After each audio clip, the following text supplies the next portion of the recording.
The sun was shining brightly outside the tall glass windows of a fancy Manhattan office building. Inside, in a conference room on the 45th floor, a group of people sat around a long wooden table. They were all dressed sharply, suits pressed, ties perfectly knotted, shoes polished to a mirror shine. At one end of the table sat an elderly man who didn't quite fit the vibe of the room. He wasn't flashy or loud. Instead, he carried himself with quiet dignity. His name was Elijah Thompson, and at 76 years old, he had seen more than most people in that room could ever imagine. Elijah was no ordinary businessman. Over 4 decades, he had built a company from scratch, a tech giant that specialized in renewable energy solutions. His company, Solar Nova Tech, had changed the way cities powered themselves. From solar panels that worked even on cloudy days to battery systems that stored energy efficiently, his innovations had helped reduce carbon footprints and save money for millions of people worldwide. But despite his massive success, Elijah stayed humble. He never forgot where he came from, a poor neighborhood in rural Mississippi, and how hard he'd worked to get here. On this particular day, Elijah was meeting with representatives from one of the biggest multinational corporations in the world. This corporation wanted to buy some of Solar Nova Tech's latest technology, a groundbreaking invention that could generate electricity even in low-light conditions. It was a big deal, worth billions of dollars. Everyone in the room knew it, and the air buzzed with excitement. Well, almost everyone. As the meeting began, something small but significant happened. A young executive sitting near Elijah made a comment under his breath after noticing Elijah pull out his wallet to pay for a minor expense, a coffee order that had gone wrong during the break. Elijah had simply handed over his sleek black credit card to settle the bill. To him, it was a routine action, but to the young executive, it seemed funny. "Wait, is that a real black card?" the young guy whispered to his colleague, barely hiding his smirk. "Who still uses those? Isn't that like outdated?" A few others nearby chuckled softly, thinking it was just a harmless joke. Some exchanged glances, rolling their eyes subtly. To them, Elijah looked like an old man clinging to symbols of wealth from another era. What they didn't know, and what Elijah didn't bother explaining, was that his black card wasn't just any piece of plastic. It was the Centurion card, reserved only for the wealthiest individuals in the world. Few people even qualified for it, let alone used it regularly. But these executives weren't interested in facts. All they saw was an elderly black man doing something they thought was ridiculous. Elijah heard every word. He wasn't deaf, nor was he oblivious. He caught the whispers, the snickers, the sideways looks. For a moment, he felt a familiar sting. The, same kind of sting he'd felt when he was younger, and trying to prove himself in a world that often dismissed him because of his race and background. Back then, people laughed at his ideas too. They told him renewable energy was impractical, that no one would care about saving the planet. Yet here he was, decades later, running a multi-billion-dollar company, while those same skeptics begged to work with him. But today, Elijah didn't react. Not yet. Instead, he kept his expression calm and collected. His dark brown eyes scanned the room briefly, taking note of each face. There was the young executive who had cracked the joke, looking smug. Next to him, a woman who tried to hide, her amusement behind a forced smile. Across the table, an older man who seemed indifferent, scrolling through his phone as if nothing unusual was happening. Elijah took it all in silently, storing away the details for later. For now, he leaned, back slightly in his chair, resting his hands on the table. If anyone looked closely, they might have noticed a faint tightening of his jaw, a subtle sign that he wasn't amused, but otherwise, he gave nothing away. The meeting continued as planned. Presentations were shown, numbers were discussed, and projections filled the screen at the front of the room. But Elijah wasn't fully focused on the slides anymore. Something inside him stirred. Not anger exactly, but a deep sense of resolve. He had been disrespected before, many times in fact, and every single time, he had turned those moments into opportunities to teach, to inspire, or simply to remind people that appearances can be deceiving. As the meeting dragged on, Elijah started thinking about how this situation might play out. These executives clearly underestimated him.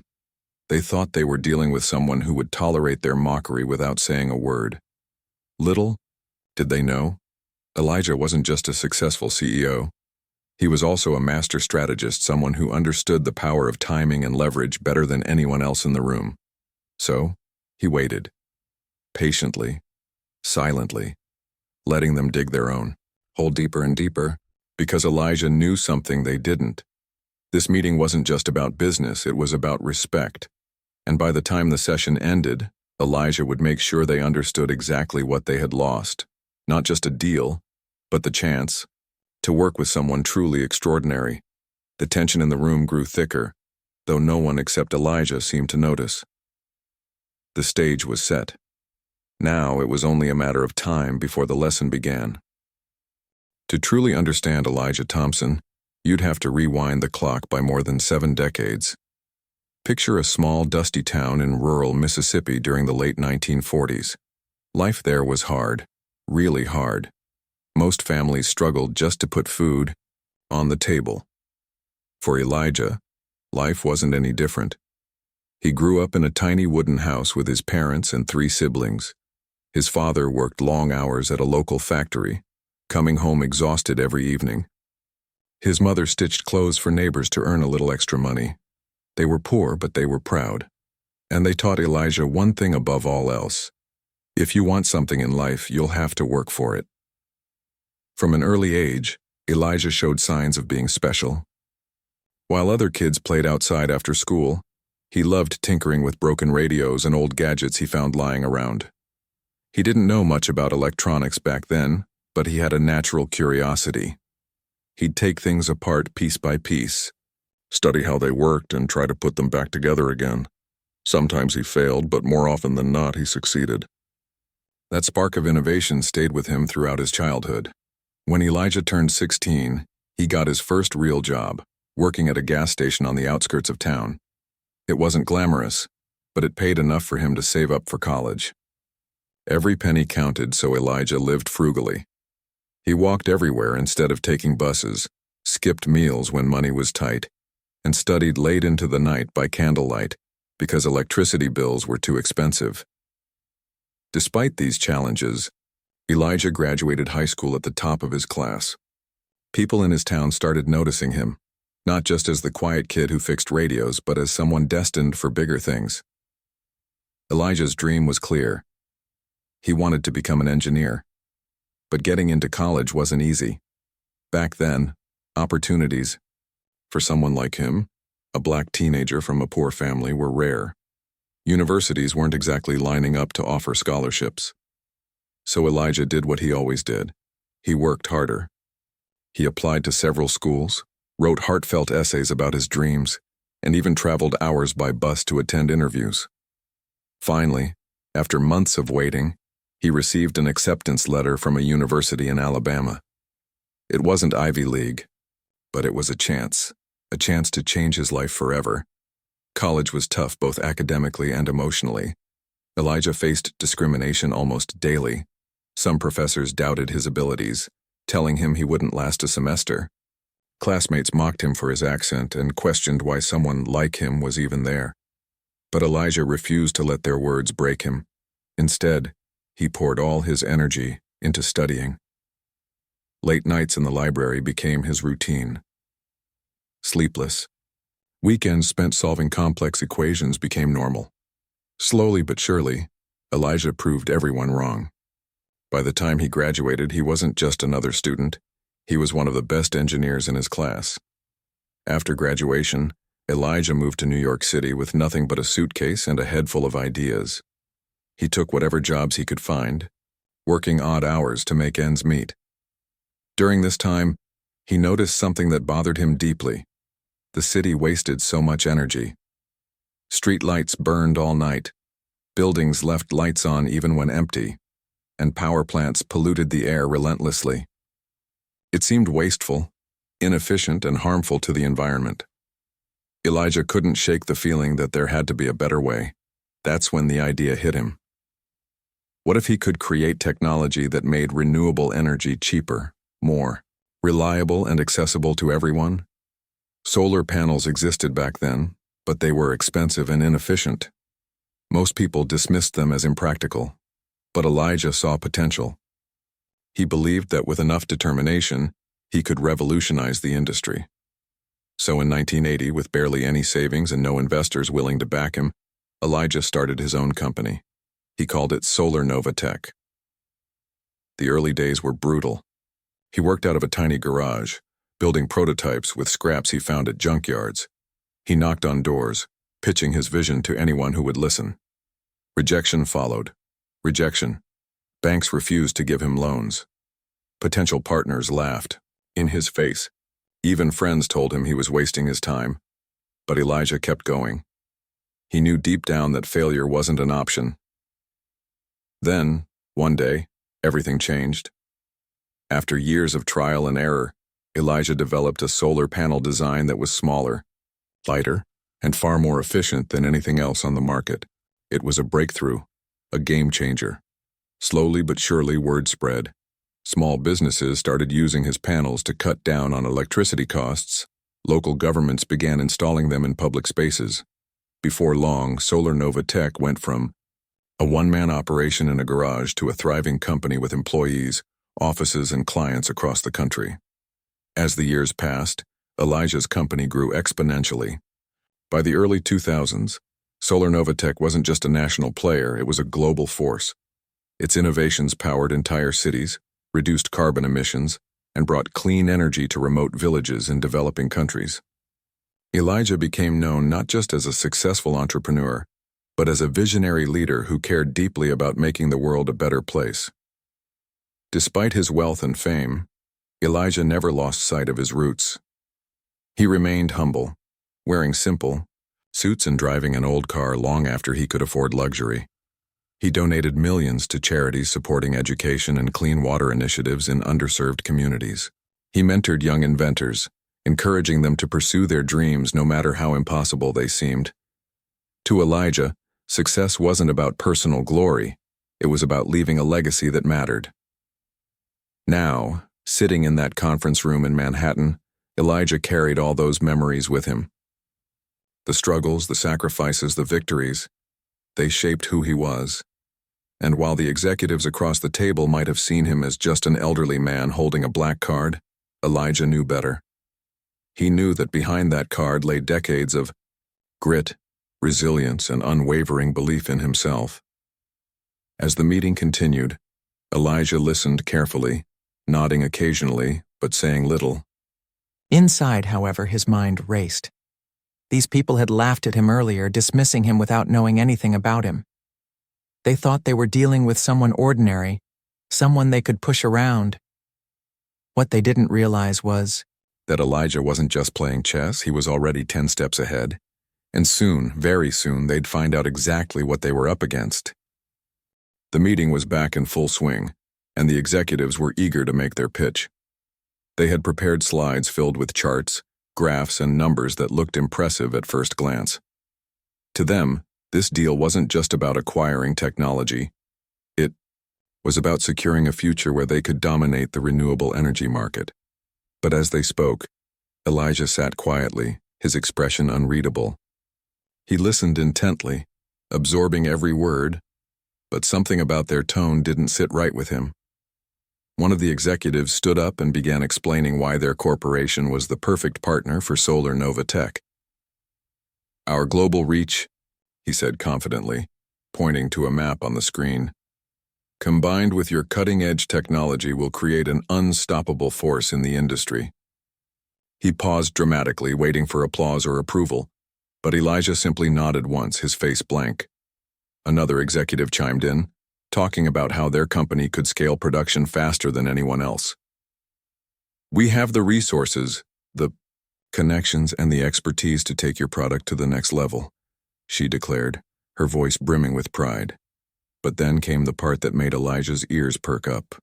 She mentioned something about maximizing shareholder value and streamlining operations. Her words dripped with corporate jargon, terms like efficiency optimization and market penetration strategies. It all sounded fancy, but Elijah couldn't help noticing what was missing. There was no mention of sustainability beyond lip service. No talk of helping communities or reducing environmental impact. It was all about profits, plain and simple. Elijah leaned forward, slightly in his chair, resting his elbows on the table. His posture shifted ever so subtly, signaling that he was ready to engage. When the presentation ended, the room fell silent. Everyone looked at him expectantly, waiting for his reaction. For a moment, Elijah said nothing. He let the silence stretch out, letting it weigh heavily on the executives. Then finally he spoke. "That was thorough," he began, his voice calm but firm. "I appreciate the effort you've put into this proposal. However, I do have a few questions." The executives exchanged quick glances, some nodding approvingly. They thought this was a good sign, that Elijah was interested. Little did they know he was about to test them in ways they hadn't anticipated. "First," Elijah continued, "you mentioned scaling production quickly. Can you tell me how you plan to ensure quality control during such rapid expansion? We've spent years perfecting our processes, and I'd hate to see that compromised." The lead executive cleared his throat nervously. "Well, we'll implement rigorous testing protocols, of course," he stammered. "It's standard procedure for us." Elijah raised an eyebrow but didn't interrupt. Instead, he moved on to his next question. "Secondly, you talked about maximizing shareholder value. That's understandable, but can you explain how your strategy aligns with our mission to promote clean energy access in underserved communities?" This time, the woman who had spoken earlier stepped in. "Absolutely," she said with a rehearsed smile. "We believe that expanding our footprint will naturally lead to greater accessibility over time. It's all part of the bigger picture." Elijah tilted his head slightly, studying her face. Her answer was vague, almost evasive. He knew exactly what she meant. They weren't planning anything specific for underserved communities. Their focus was purely on profit margins. Still, he decided to push further. "And lastly," Elijah said, leaning back in his chair again, "can you share your long-term vision for sustainability, not just in terms of products, but also practices? How do you intend to reduce waste, minimize carbon emissions, and support green initiatives within your own operations?" Now the room grew tense. The executives shuffled uncomfortably in their seats. None of them had prepared for questions like these. They glanced at each other, silently pleading for someone to step up with an answer. Finally, the oldest man in the group, the one who had seemed disinterested earlier, spoke up. "We're committed to sustainability," he said flatly. "Of course, we'll explore options as we move forward, but ultimately we need to balance innovation with profitability." Elijah smiled faintly, though it didn't reach his eyes. "I see," he replied softly. "Thank you for clarifying." Inside, however, Elijah felt a wave of disappointment. These people hadn't done their homework. They didn't understand, or care enough to understand, the values that drove Solar Nova Tech. To them, this deal was just another transaction, another opportunity to boost their bottom line. They didn't grasp the deeper purpose behind Elijah's work, and that lack of alignment was a problem. For a moment, Elijah considered ending the meeting right there. He could have stood up, thanked them for their time, and walked out without another word. But something stopped him. Maybe it was curiosity. Maybe it was the desire to teach them a lesson they wouldn't soon forget. Whatever it was, Elijah decided to stay seated and play his hand. "You've made your case," he said after a brief pause. His tone was polite but authoritative. "Now, let me make mine." The executives perked up, thinking this was their chance to seal the deal. They straightened in their chairs, exchanging hopeful looks. Surely Elijah was about to agree to terms or at least express interest. But instead, he reached into his pocket and pulled out his phone. The room went dead quiet. Everyone watched as Elijah dialed a number and placed the call on speaker. A warm, professional voice answered almost immediately. "Good afternoon, Mr. Thompson. How may I assist you?" Elijah took a deep breath before speaking. "Hello, Charles," he said smoothly. I need you to cancel the pending merger discussions with Global Tech Industries, effective immediately. There was a beat of stunned silence, not just from Charles on the other end of the line, but from everyone in the room. The executives froze, their faces pale with shock. One of them, the young guy who had mocked the black card earlier, stammered, "What do you mean, cancel? We haven't finalized anything yet." Elijah ignored him, focusing on the call. "Consider it done," Charles replied coolly. "Anything else?" "No, that will be all. Thank you." With that, Elijah ended the call and turned his gaze toward the stunned executives. Their mouths hung open, unable to process what had just happened. In less than a minute, the $4 billion deal they had been counting on was gone, just like that. And it was all because of the man sitting across from them, the same man they had laughed at earlier. Elijah folded his hands on the table and looked directly at them. "You see," he explained calmly, "this meeting was never about negotiation. My team has been in talks with your parent company for weeks now. This was merely a courtesy, to hear your side. Unfortunately, your behavior today has convinced me that our values are fundamentally incompatible." The young executive who had mocked the black card sank low in his chair, his face turning red. The others avoided eye contact, too embarrassed to speak. They realized now that they had misjudged Elijah completely. Far from being an easy target, he was a seasoned player who had been 10 steps ahead the entire time. As the weight of their mistake settled in, Elijah stood up slowly, gathering his papers. "Thank you for your time," he said politely, though there was a hint of finality in his voice. "I wish you the best moving forward." And with that, he walked out of the room, leaving the executives speechless. The room was eerily silent after Elijah ended the call. You could almost hear the collective gulp of disbelief from the executives sitting around the table. Their faces were frozen in shock, eyes wide and mouths slightly open. It was as if someone had flipped a switch, plunging them into darkness without warning. One moment they thought they were on the verge of sealing a $4 billion deal. The next it was gone, vanished into thin air with just a few words spoken by an elderly man they had underestimated. Elijah stood there for a moment, his expression calm but unyielding. He didn't gloat or raise his voice. There was no anger, no theatrics. Instead, he exuded quiet authority, the kind that comes from knowing exactly who you are and what you're worth. He glanced around the table one last time, making eye contact with each person. Some looked away immediately, unable to meet his gaze. Others stared back, their expressions a mix of confusion, embarrassment, and growing panic.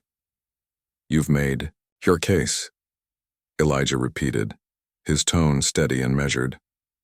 "Now let me make mine." He paused briefly, letting his words sink in before continuing. "I founded Solar Nova Tech over 40 years ago with a clear mission: to create sustainable solutions that benefit humanity. Every decision I've made since then has been guided by that principle. When I entered this room today, I hoped to find partners who shared those values. Unfortunately, I found something else entirely." His voice softened slightly, but there was still steel beneath it. "Respect isn't optional, it's non-negotiable. If we can't start on equal footing, if you can't see past stereotypes and recognize the work behind my success, then this partnership was never going to succeed." The young executive who had mocked the black card earlier slumped lower. In his chair, his face flushed red. He fidgeted nervously, avoiding everyone's eyes. Earlier, he had thought nothing of making fun of Elijah, assuming the older man wouldn't hear, or worse, wouldn't care. Now, he realized how wrong he'd been. Elijah wasn't just a CEO. He was a force to be reckoned with. Someone who commanded, respect not through intimidation but through sheer presence and integrity. One of the senior executives finally broke the silence. "Mr. Thompson," he began hesitantly, "surely there's room to reconsider. We value your contributions to the industry, and we're willing to address any concerns you might have." Elijah raised a hand gently, cutting him off. "It's too late for that," he said firmly. "Actions speak louder than words. Your behavior today revealed more about your priorities than any reassurance you could offer now." He picked up his briefcase and adjusted his suit jacket, signaling that the meeting was over. As he turned to leave, he added one final remark. Success isn't just about numbers or deals. It's about character. And true character is tested when no one's watching. With that, Elijah walked out of the conference room, leaving the executives scrambling to process what had just happened. For several minutes, no one spoke. They sat there, stunned, replaying the events in their minds. How had they misjudged him so badly? Why hadn't they taken him seriously? These questions buzzed in their heads like static noise, drowning out everything else. Meanwhile, Elijah stepped into the elevator and pressed the button for the ground floor. As the doors closed, he allowed himself a small smile. It wasn't one of triumph or revenge, it was quieter than that, more reflective. He knew the executives would scramble to save face, maybe even try to reach out later with apologies and promises. But deep down, he also knew this wasn't about them. It was about staying true to himself and his principles. When the elevator reached the lobby, Elijah walked toward the exit, his steps steady and unhurried. Outside, the city buzzed with life.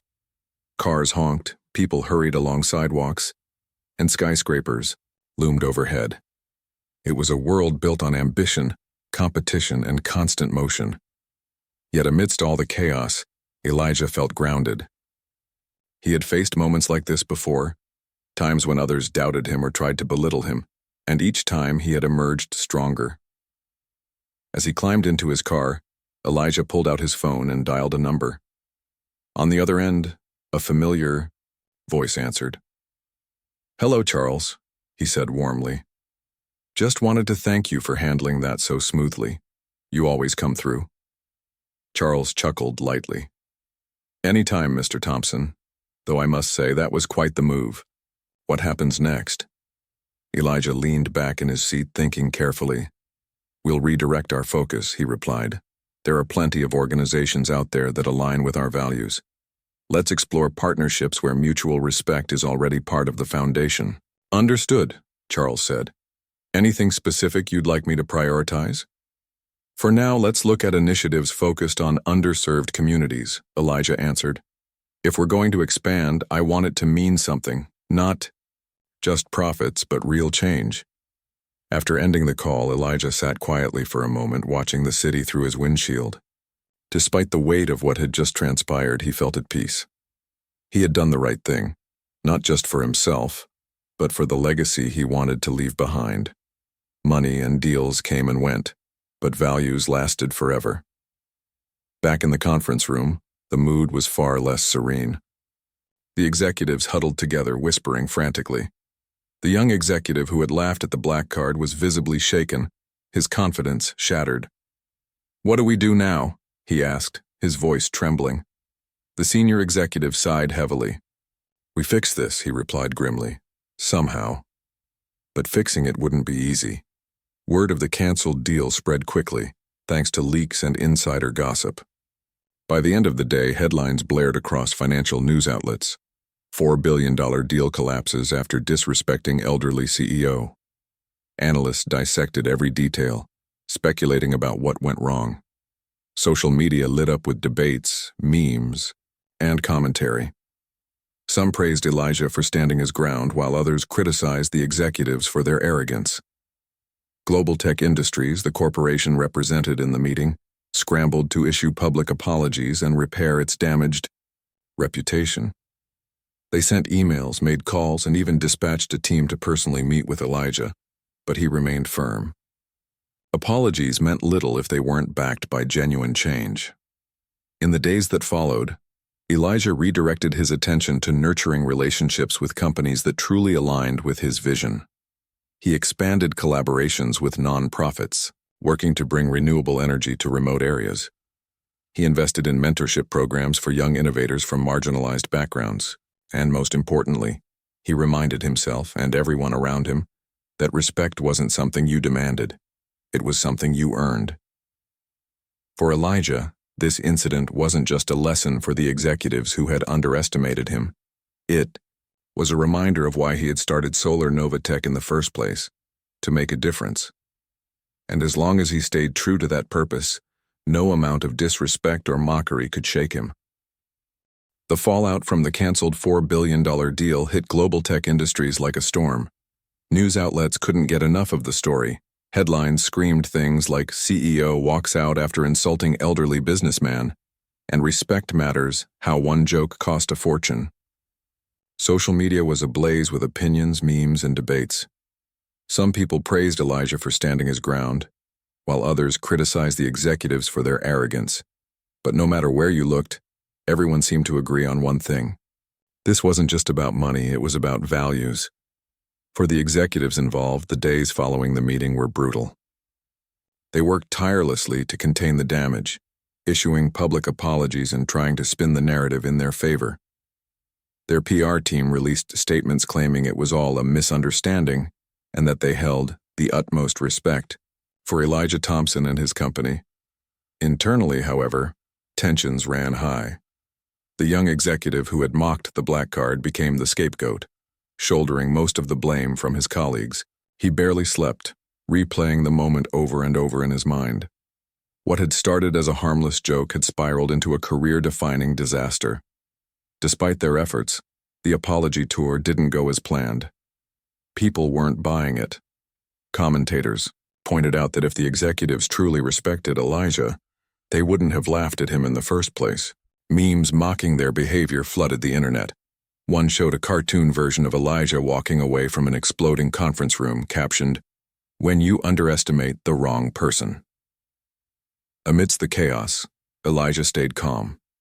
He didn't give interviews or join the frenzy online. Instead, he focused on what mattered most: his mission. For him, this incident wasn't about revenge or teaching anyone a lesson. It was about staying true to himself. He knew that when you let someone else's disrespect dictate your actions, you lose control of your own story. So, rather than dwell on what happened, he used the moment as fuel to double down on his work. In the weeks that followed, Elijah made some bold moves. First, he announced partnerships with smaller companies and nonprofits that shared his commitment to sustainability and community impact. These organizations might not have had the same financial clout as global tech industries, but they were passionate about making a difference. Together, they launched initiatives aimed at bringing renewable energy solutions to underserved areas, remote villages, low-income neighborhoods, and disaster-stricken regions. It was a reminder that success isn't measured by how much money you make, but by how many lives you touch. Elijah also took time to mentor young entrepreneurs. He hosted workshops and webinars, sharing his journey and offering advice to those starting out. During one session, a participant asked him directly about the infamous meeting. "How did you stay so composed?" The young man wondered aloud. "I would have been furious."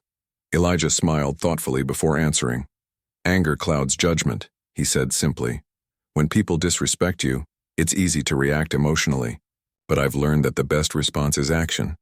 Let your work speak for itself. Show them why they were wrong, not through words but through results." His answer resonated deeply with the audience.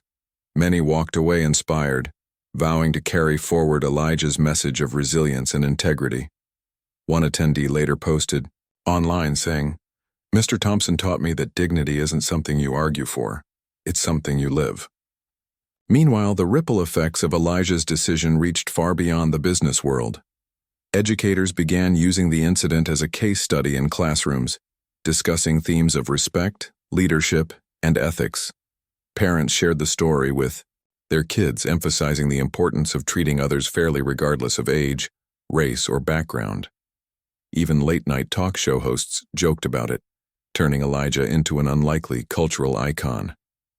"Never underestimate the guy with the black card," one comedian quipped, "because chances are he owns the bank."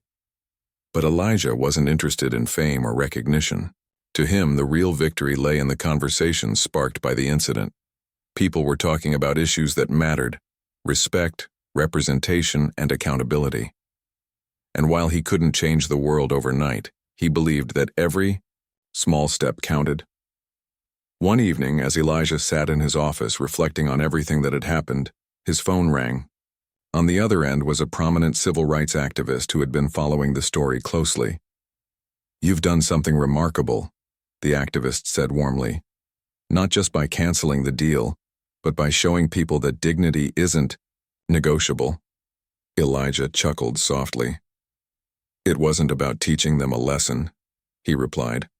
It was about staying true to myself. If they can't see past stereotypes, then they don't deserve the privilege of working with us. The activist paused for a moment before responding. Still, you've inspired countless people, including me. Thank you for reminding us that respect must be earned, not given freely. After hanging up, Elijah leaned back in his chair and stared out the window. The city lights twinkled below, a sea of possibilities stretching endlessly. He thought about all the challenges he'd faced throughout his life, the poverty, the discrimination, the doubts, and how each one had shaped him into the person he was today. He knew there would always be people who underestimated him, who judged him based on appearances or preconceived notions. But he also knew that their opinions didn't define him. What defined him was how he responded. As the night wore on, Elijah felt a sense of peace wash over him. This chapter of his life had ended, but new opportunities were already emerging. Companies aligned with his values reached out, eager to collaborate. Communities rallied around his initiatives, grateful for his contributions, and young innovators looked up to him, seeing not just a successful CEO but a role model who refused to compromise on his principles. For Elijah, this was the ultimate reward, not the billions in his bank account, but the knowledge that he had made a difference. Money could buy power, but character built respect. And respect, as he had proven once again, was priceless. Months passed and the dust finally began to settle. The headlines about the canceled $4 billion deal faded from the front pages, replaced by newer scandals and breaking news. But for Elijah Thompson, this wasn't the end of the story. It was just another chapter in a life defined by resilience, purpose, and unwavering principles. If anything, the incident only strengthened his resolve to leave behind a legacy that mattered. One crisp autumn evening, Elijah found himself standing on stage at an international summit held in Geneva, Switzerland. The event brought together leaders from across the globe, scientists, entrepreneurs, activists, and policymakers, all united by a shared goal: creating a better future for humanity. As he stepped up to accept the Lifetime Achievement Award in Renewable Energy, the audience erupted into applause. People rose to their feet, clapping and cheering, as if they already knew the impact Elijah had made, not just through his innovations but through his actions. Elijah adjusted the microphone and smiled warmly. "Thank you," he began, his voice steady and calm. "This award isn't just for me. It's for everyone who believed in the power of renewable energy when others called it impractical. It's for the communities we've empowered, the lives we've changed, and the planet we've worked tirelessly to protect." He paused, letting his words hang in the air. Then, his tone shifted slightly, becoming more reflective. "But tonight, I want to talk about something else, something that goes beyond technology or business. Respect, integrity, character. These aren't buzzwords or abstract concepts. They're the foundation of everything we do." The room grew quiet, every eye fixed on Elijah. He continued, "A few months ago, I walked out of a meeting after canceling a multi-billion-dollar deal. Some might say I threw away a golden opportunity. But here's what I know. True opportunity doesn't come at the cost of your dignity. Success without integrity is hollow. Profit without purpose is meaningless." His gaze swept across the audience, locking onto individuals scattered throughout the crowd. Young innovators scribbling notes, seasoned professionals nodding in agreement, students leaning forward with wide eyes. Each face reminded him why he kept pushing forward despite the challenges. "To those who doubted me," Elijah said, his voice rising ever so slightly, "remember this. True power doesn't come from titles, wealth, or appearances. It comes from knowing who you are and staying true to yourself. Never let anyone diminish your value or laugh at your black card." The audience erupted into laughter and applause, many nodding in appreciation. Someone shouted, "Preach!" from the back of the hall, drawing chuckles from the crowd. Elijah grinned, clearly enjoying the moment. But he quickly returned to his message, knowing there was still more to say. I didn't start Solar Nova Tech to chase money, he admitted. I started it because I saw a problem, a world wasting resources while polluting itself, and I wanted to fix it. Along the way, I faced rejection, ridicule, and setbacks. People told me I was dreaming too big. They laughed at my ideas and dismissed my vision. But I kept going. Why? Because I believed in the possibility of change. Elijah leaned closer to the microphone, his expression softening. And now, decades later, I see that same spark of belief in all of you. You're the dreamers, the builders, the changemakers. Don't let anyone tell you your dreams are too ambitious or your goals unattainable.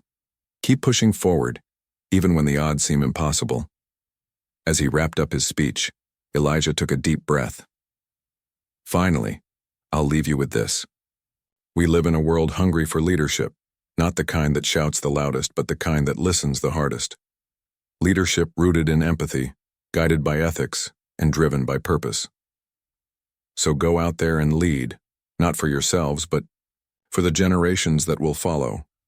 With that, he stepped back from the podium, bowing slightly as the audience gave him a standing ovation. Some people wiped tears from their eyes. Others cheered wildly, pumping their fists in the air. For many in attendance, Elijah's words weren't just inspiring, they were transformative. They reminded everyone present of why they had chosen their paths and encouraged them to keep striving for excellence. After the ceremony, Elijah mingled with attendees, shaking hands, posing for photos, and sharing stories. Young entrepreneurs approached him eagerly, asking for advice or simply thanking him for paving the way. One young woman, barely in her 20s, approached nervously, clutching a notebook. "Mr. Thompson," she said hesitantly, "your story gives me hope. I'm trying to build a startup focused on sustainable fashion, but it feels like no one takes me seriously."